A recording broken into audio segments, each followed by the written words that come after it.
Welcome to the Business Spotlight series. My name is Kay Cote, and I'm your podcast host here at Action Coach in Central Texas. Today, I have Garik Himebaugh, founder of Eco-Stylist, as my guest on the show. Today, we're going to be talking about his business, his journey to business ownership, challenges, best practices, and share a sneak peek into what it's really like to own and operate a business. If this is your first time on our channel, be sure to like and subscribe to get notifications when we drop episodes like this. Garik, welcome and thank you for being here today. Please give us a brief overview of your background and tell us a bit about your business. Yeah, thanks so much for having me. So I guess I'll start with the business. So Eco-Stylist is a go-to resource to find and shop sustainable clothing. And as part of that, so kind of like I guess to give a brief kind of overview of what we're doing here, it's like if people want to shop, clothes that are fair trade or clothes that are, pay living wages or are better for the environment. It's like there's a lot of noise in that space, so it can be hard to find brands that are really doing the work that they want to support. And our resource helps people cut through that noise. So it's like we research the brands, and then they can basically shop over 100 brands that they can trust, and they look really good. And then a logical extension of that is we now offer personal shopping. So it's kind of like, it's like you cut through the noise of like, okay, now I know which brands are sustainable, but I still have a lot of other challenges, right? Like it's like I still want to know like which brands are my size, which brands are my style, which brands have like the specific thing that I've been looking for, like these like flats or like a yellow jacket or something.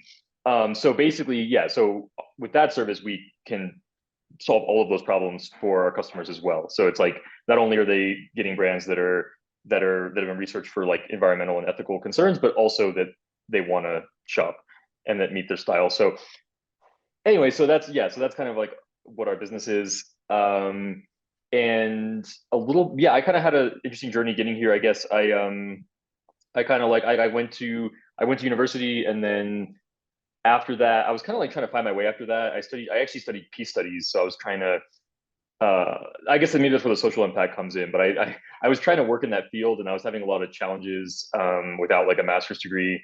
Um, and so I just did like random jobs basically. And then I was like frustrated in my career because I went to graduate school for my MBA, but I was kind of following this dual track of like I want to start a business, but I also wasn't sure if it was the right time.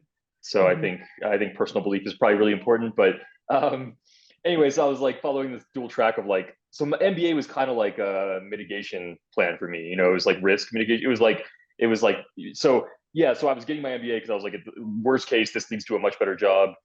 And like but anyway, and then while I was in graduate school, I started this business on the side basically, and I had done like entrepreneurial ventures before this. Like I had tried to start different things before grad school, but nothing ever really worked. Like I had a productivity blog for a while, which was like it was kind of interesting. I mean, I got to like chat with some pretty cool authors because I like reviewed a bunch of productivity books, and I ended up getting to like talk to some really cool authors that I respected and stuff. But the blog anyway. But like all these businesses I did beforehand didn't really go anywhere. They were just kind of like projects that started and then kind of died off.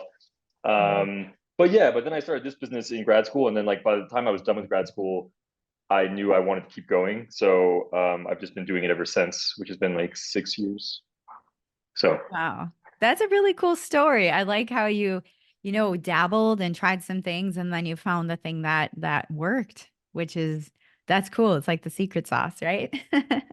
yeah, but I mean, even that's been a journey. It's been really right because it's even that like it's changed a lot from like I started this at one of these startup weekend events, which they do all over the country, and like it's interesting. Yeah, like I won that event, but like what I'm doing right now is completely different than like what I pitched to those in front of everybody. So like Yes. it's just been like kind of a constant evolution and like learning process, to kind of. But yeah, that's kind of how I got here. 100%. I've done those competitions too, and it's incredible when especially when you win and now you see like where it's come so far. So I'd like to really dive in and set the stage for our listeners. What is your current ownership structure? Are you the sole founder or are there outside investors? Yeah, so our business is has been completely bootstrapped the whole time. So we haven't had any investments, and I'm still the sole owner. So it's pretty simple in that way. Nice. And do you have any employees currently? Yeah, we our business something really unique about our business because I don't hear this a lot in in entrepreneurship circles and stuff is we do have other we have people that work for us, but we've also had a lot of volunteers and interns. Like we've had a pretty robust intern program, and by when I say that I mean like we've had over 30 people that have like interned with our organization and kind of like graduated, so to speak, right? And I think that one reason for this is because we're a social enterprise, so we like the first intern that I had actually asked me to like I was like I was working on this at the university where I went to grad school. It was University of Iowa, and and she found me because I was the business is like it was like part of I did the university accelerator. So she like heard about the business and she like asked me to coffee, and then she asked me if she could do an internship. And I was like, this is it was really surprised. I was like, that's really interesting. I was like, I didn't expect that. And so kind of like after that I just realized, yeah, so basically there's like a lot of so mostly it's a lot of college students because they're looking for like, like some semester hours of credit, things like this. Mhm. But also people who want to like we've also had a lot of like basically people starting their freelance careers will intern for us for like 3 to 6 months, and then they'll use that portfolio to kind of like launch their freelancing like business. So yeah, we've had a lot of that type of support. That's incredible. It sounds like you're off to a really good start with what you're working on. I'd like to dive into your role. Like, what does, as the founder, what does your role look like on the day to day? Is it always different, or what's like a typical day look like for you? Yeah, it's definitely been. I mean, I've done kind of everything since I started this. I've kind of done like all the things. So like when we started, so I started this when I was at University of Iowa, and like then I was doing like I was doing like social media, right? I was like modeling for some of our for some of our clothes and stuff like on our Instagram. So I've kind of like I've done all these different things, and then so yeah, kind of I feel like you kind of have to is when you start something, you kind of have to do everything, and then obviously, I mean, at first, and then obviously you get people to help you with things as as your role changes. But yeah, I've done a little bit of everything, and now it's kind of like I try to just focus on what's like most important for growing the business, and I try not to do anything else. So yeah, that's kind of where I'm at now. Is I really try to just like look at like what's like most important. It's like do we need to drive sales, right? And is that like for example, and then it's like just work on that. So yeah, it definitely changes a lot, for sure. Yeah, but I think that's always kind of the challenge of like it's always like even if you're getting better at prioritizing, I think there's always that challenge of like, is what I'm working on really the most important thing, or is there Mhm. something else that I should be giving like higher priority to? So anyway, that's kind of like I kind of work more that way now than in the beginning Oh, very cool. What is something that you wish people knew more about your business? about our business. That's a good question. It would be I think it would be like our impact and like our mission because I think I'm sure people like it. I mean, yeah, obviously, like it's like if people come to our website, they might get like a brief, look at that and whatnot. But if you dive deeper, it's like I mean, we're what makes one of the things that makes us really different from other resources out there is like we're really serious about the research that we do and the work that we do, and that shows in like our mission page where we talk about our impact. It's like we research brands to try to find the leaders in terms of like who's making clothes most ethically, most sustainably. And okay, if I give some like numbers here, it might help explain the situation. So yeah, so like in fashion, it's like less than 5% of brands like ensure that the clothing makers in the end of the supply chain are making a living wage. Um, Mm, and a living wage is like, it's like for a shoemaker, for example, in Guatemala, it's like a living wage is like what's necessary to put food on the table for his family, but also like be able to afford school supplies so his daughter can go to school, right? So it's like being able to afford those essential things. And our brands, it's like 77% or something like have tangible progress on living wages. okay. So it's like very different from 5%, and that's because of like the research that we do. Um, like we're researching brands for kind of a combination of like are they doing enough good across all these factors that we look at? Hmm. right? So when you look at like materials, for example, too, like sustainable materials, it's like I think 60% of clothes are right now are made with like just regular what you would call like virgin polyester, which means it's like its first form polyester. It's not recycled or anything like that. And that's like a fossil fuel derived fabric like nylon. And it's like 60% of clothes are made that way. But it's like on our clothing brands, 100% of them use more sustainable materials across like the entire brand, like the majority of more sustainable Hmm. materials across the entire brand, 100% like of our brands. So it's like, yeah, and this is because of like how serious we are about like the research that we do. And so I think, yeah, I guess I wish more people knew that in terms of just like the like yeah, like kind of like how thorough we are and like how different. So it's like when we promote a brand, it's like we're promoting them because we really believe in them and like they're brands that are really helping to change the industry and reshape it. Hmm. That is really interesting. And that actually leads perfectly into my next series of questions, which is all about marketing and getting this awareness out there because it sounds like your products are really well sourced and you're doing a lot behind the brand to make sure you're getting brands that fit in that wheelhouse. So I'd like to dive into what makes your marketing successful and how your efforts are with that. So, for your business, how many different marketing strategies do y'all use right now? Yeah, that's a great question. So I would say we have like um three main approaches. The first one, yeah, so the first one that we is SEO. So we which works really well for us as as a bootstrapped organization.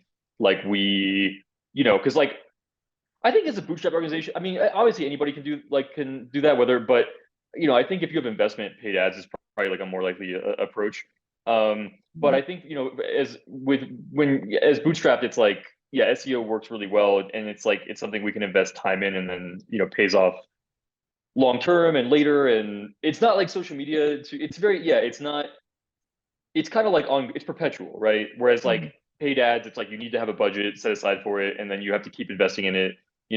It's kind of like, and then like, anyway, I'm not. There's obviously different values, different approaches. I'm not trying to like sell it on that, but it just works really well for us. So we really leaned into that, and we get a lot of traffic that way. And then we also use email marketing, and then like obviously social media. But I think one thing I'll say about social media in comparison is like, it's a lot less predictable, right? Like it's not. I feel like one thing about SEO is like you feel like you invest in it and you have like these sort of long term perpetual gains.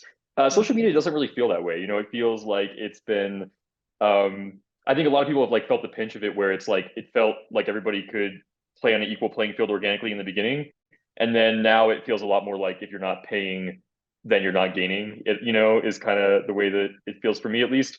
And I think a lot of people feel that way too, like a lot of other business owners and stuff. So yeah, so I think anyway, but obviously a lot of people are making a lot of money through social media. So it's not, but yeah, anyway, that's kind of been our approach. So we kind of, put I guess, our time in those three buckets.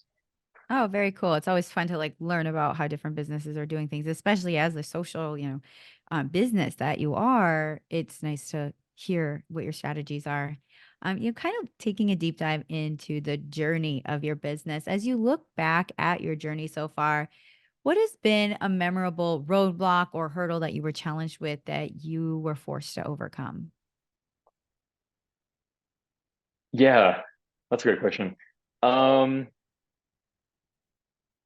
I mean, obviously, there's been a lot of them.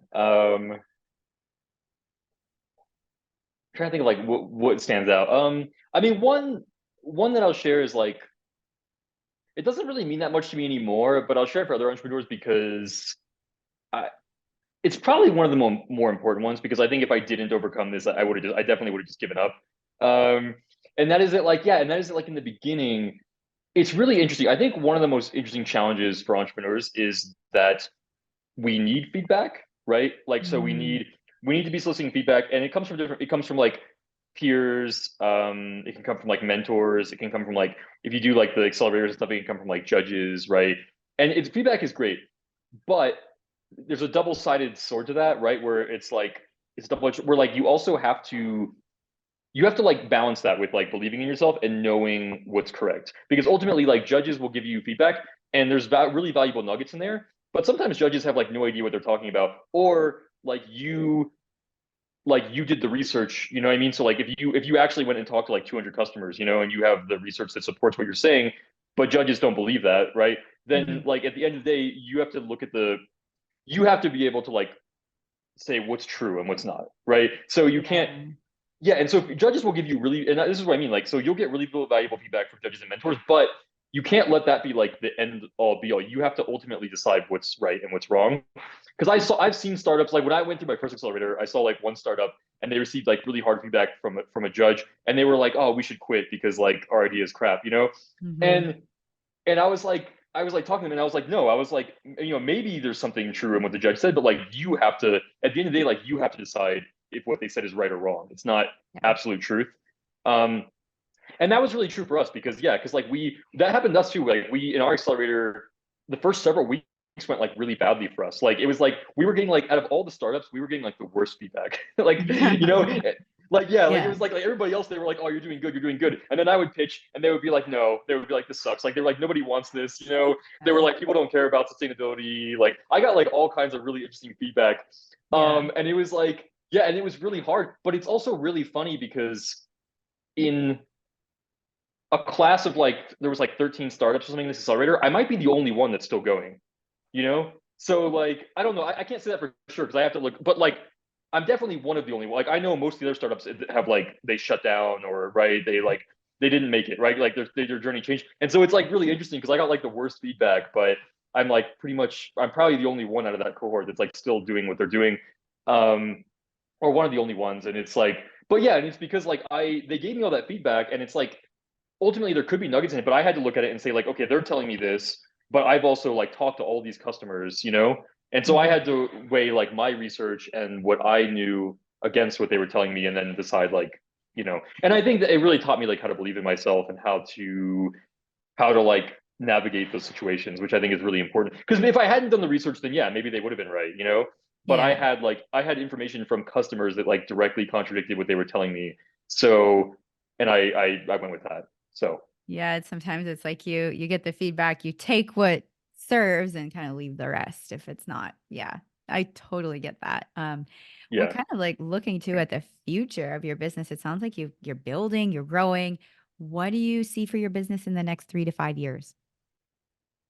yeah, that's a great question. I think the I see. So we kind of I mentioned we our latest product, which is like I said, it's kind of a natural evolution of what we do because it's like we were helping this customer, and then our personal shopping service helps us help them even more, right? It's like Mhm. a higher.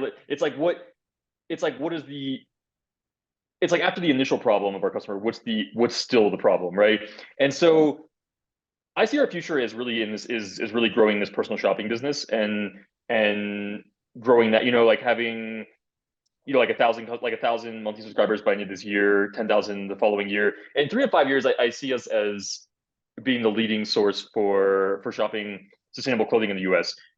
Because it's like it's an interesting niche. Like it's a big opportunity, but most solutions are still kind of like failing the end consumer, Mhm. where they're just not, like I mentioned, it's just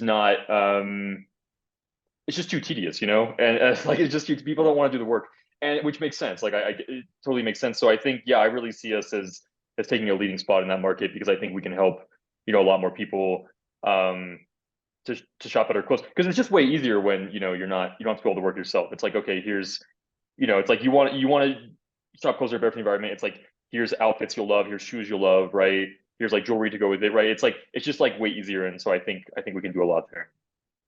Oh, very cool. We have covered a lot of ground. Garrick, this has been such a fun conversation. And for anybody listening, definitely take a listen to this a few times through. I mean, there's so many golden nuggets. And so I'd like to dive into our rapid fire questions. These are just our top of mind, like thing that comes to your mind. We've got 4 questions. Garrick, are you ready? Yeah, I'm ready. All right. Question number 1 is, what is a key to success for you? Okay, probably an unusual one, but I'll just say top of mind patience. Um, and what I mean by that is like we don't, as an entrepreneur, you've got to try really hard and you've got to test things. But the reality is like we don't ultimately know what when success will happen, right? Like we can do our best, but it's like we're gonna test things and then we're gonna think are awesome and then they just like flop.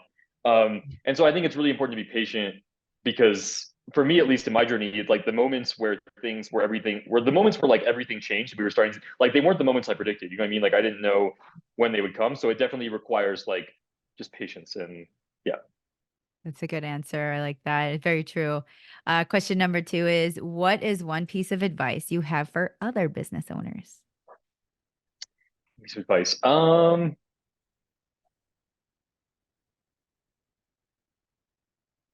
I think okay, so I'll try to be fast here. So I would say focused is like super important. Because I've seen in a lot of my accelerators, I mean, I've struggled with that. I've seen other entrepreneurs struggle with that as well. Where it's like it's easy. I think entrepreneurs like we're innovators, right? So business like we get really excited and we always want Yeah. to do like all these things, you know? And that's Yeah. obviously great. Like it's one of our strengths, but it can be a weakness if we let it get in our way, you know, because if we're doing something really, really well, like if we focused on that, we could grow it significantly. But a lot of Mhm. times, like our attention is diverted because we're like, there's all these other things that we're also excited about. And so I think Mhm. that's just something I think we all struggle with that, but I think it's something to always keep in mind, like always rethink of like, you know, am I focusing on the right priorities? And like, Mm. if not, you know, should I change course? Of course, correct. That is a great answer too. Number three is, what is a book you're reading or any piece of content? Could be a podcast, could be anything that you are taking in right now. Yeah, so I've been a follower of like of Noah Kagan, like the entrepreneur based in Austin, for many years. Like I don't know how long, like a long time, like probably 10 years or more, I would say. Um, and like I went to like there was like an AppSumo conference in Austin many years ago. Gosh, like 8 7 8 years ago that I went to. Anyway, he came out with a book recently called $1 Million Weekend, Mm. um, and that book was really impactful for me. Obviously, I've read a lot of books in like productivity, entrepreneurship, etc. Um, and they've all had like an impact, but that one was one of the most impactful books I've read. Even and this was like I read this like after going through three startup accelerators, you know. So it's not like I wasn't taking in information or doing or like educating myself or training, right? But his book is really really valuable because it's just like really action oriented. So it's and so for me the way I used it is like you could use it to test a new idea and try to start a new business, but for me I used it to test a new service, like an extension of our business, right? And it was something I'd wanted to do for a long time, but it just like anyway, this book just helped me like make it happen because it's just very action oriented. It's very like get out of your own way oriented. It's like go do this, go test it, don't wait, don't prepare. Like just it's like just and it's so it's really it made a big difference for me. So it really helped me a lot, and so I would definitely recommend this book to other people. Wow, that's really cool. I'm gonna have to check that one out. And our final question is, if you had to choose only one area of business you could immediately improve on tomorrow, what would it be? Ooh, that's a good question. Um, I would say sales would be my yeah because it's an interesting one. Like sales are something that I've had the chance to be a part of other startups as well along my journey, right? And what I know 100%, what I feel very strongly about with sales is that like I feel like as the founder, you have to be able to do it first, right? Mhm. I don't think you should hire a salesperson if you don't have your first sale. I've been on that ship and it didn't work, you know. So like yeah, I think we're like I wasn't the founder, but like I anyway, it's yeah, I think you've got to be able to get your first sales first, like yourself. I think that's key. If you can't sell your product, then I think it's probably not a good sign, or Mhm. it's like I don't mean like it's end of the road, but I mean like maybe you need to like adjust the product. Maybe you don't have product market fit, right, et cetera, before you anyway.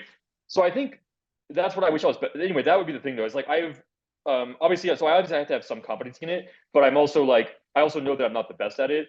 So like what I would yeah, so that's where I would like to improve is like because I'd like to bring on somebody for sales because it's like as since I have something that's working and it's selling and I'm off to a good start, but it's like then to grow it, you need a good salesperson. So and I just know that that's not like my best skill. So Sales. Yes, that's a good one. So this has been an incredible conversation. Thank you for your transparency, your honesty, about your business. It's been such a joy to talk with you. How can we get folks connected with you? Feel free to share your social media or any form of contact. yeah, definitely. Okay, so our social media handle on most channels is it's your Eco-Stylist like all together. So it's yeah, so it's your Eco-Stylist. That's like Instagram, etc. They can contact me that way. Also my email is, well, also our website has a contact form as well, so it's pretty easy there too. Like our website eco-stylist.com has a contact form. So I mean that's super easy. Like we obviously read all of those. So I would say, yeah, I would say those are probably the two easiest because they're just like really easy to find. Awesome. Well, thank you, Garrick. And now getting into our final question for today. What is most inspiring to you today? Yeah. I think I think it's like the most inspiring thing to me, I think, which is kind of like why I'm doing what I'm doing, is that business can be a vehicle for change. I think it's like I think that's really interesting. I mean, I think that I didn't that was something I kind of like discovered along my business journey. Like I was going to business school, and that's not necessarily like what they're teaching first, in business school, but it's like, but yeah, I had some exposure to it, and then but then I just kind of realized that like businesses, and they could be forces for all kinds of change. They can be forces for negative change too, right? They can be forces for negative change. They can be forces for positive change. But I think I'm just really inspired by just the idea that like through business we could drive change and positive social change. And I think that's really cool and it's really powerful. And that's why like instead of starting a nonprofit, I wanted to start like a for-profit social enterprise, because I just think to me that's really interesting, and I believe that that's the future of business. And so I wanted to like learn more about that and lean into it and just be like, if I pursue this route, like what can we do? And so yeah, for me, I think that's been like a huge inspiration. Well, definitely. Well, Garrick, thanks again for being on the show. It's been a joy to have you, and I wish you all the success in your business endeavors. Thanks so much. Yeah, thanks for having me.